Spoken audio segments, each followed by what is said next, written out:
এটা আমরা বাস্তবতা থেকে মেনে নিয়ে বাড়িয়েছি। কারণ এই যদি আমরা যদি এটা না বাড়াতাম তাহলে সরবরাহে এবং একটা বড় ঘাটতি তৈরি হতো।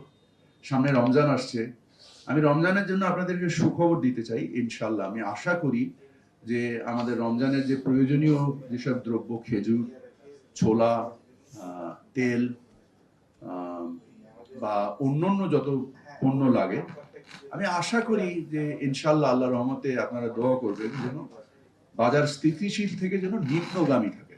আমার উদ্দেশ্যে অফকোর্স আমাদের ফেলিয়ার আছে আলুতে, এটা অস্বীকার করার কোনো সুযোগ নেই। তেলের কনজাম্পশন দেখি একটা পরিবারে পার হেড, আমার ধারণা যদি আমার ভুল না হয়ে থাকে, 1 লিটার তেলের কনজাম্পশন হয় পার হেড। সেখানে 5 জনের পরিবারে হয়তো বা 5 লিটার তেল যেতে পারে। 8 টাকা প্রাইসে 40 টাকার মতো একটা প্রাইস ইনক্রিমেন্ট হবে।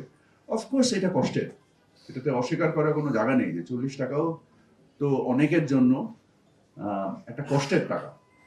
বাট এটাকে আমরা উপলব্ধি করি এবং এই 40 টাকার কোনো একটা জায়গা থেকে আমরা উদ্বৃত্ত তৈরি করতে পারি কিনা, সেটা চিনি দিয়ে হোক, সেটা ডাল দিয়ে হোক বা অন্য কোনো কিছু দিয়ে হোক, এই উদ্বৃত্ত তৈরি করতে পারি কিনা সেই প্রচেষ্টাই আমরা সারাদিন করি। সিন্ডিকেট নিয়ে যে আলোচনাটা হয়, আমরা জানি যে তেলের বাজারে বা চিনির বাজারে অফকোর্স মুষ্টিমেয় কয়েকজন উৎপাদক বলি বা আমদানিকারক বলি, যারা এই মুষ্টিমেয় কয়েকজন কাজ করে, এর মধ্যে একজন সর্ববৃহৎ যে, উনি কিন্তু দেশ থেকে পালিয়ে গিয়েছেন।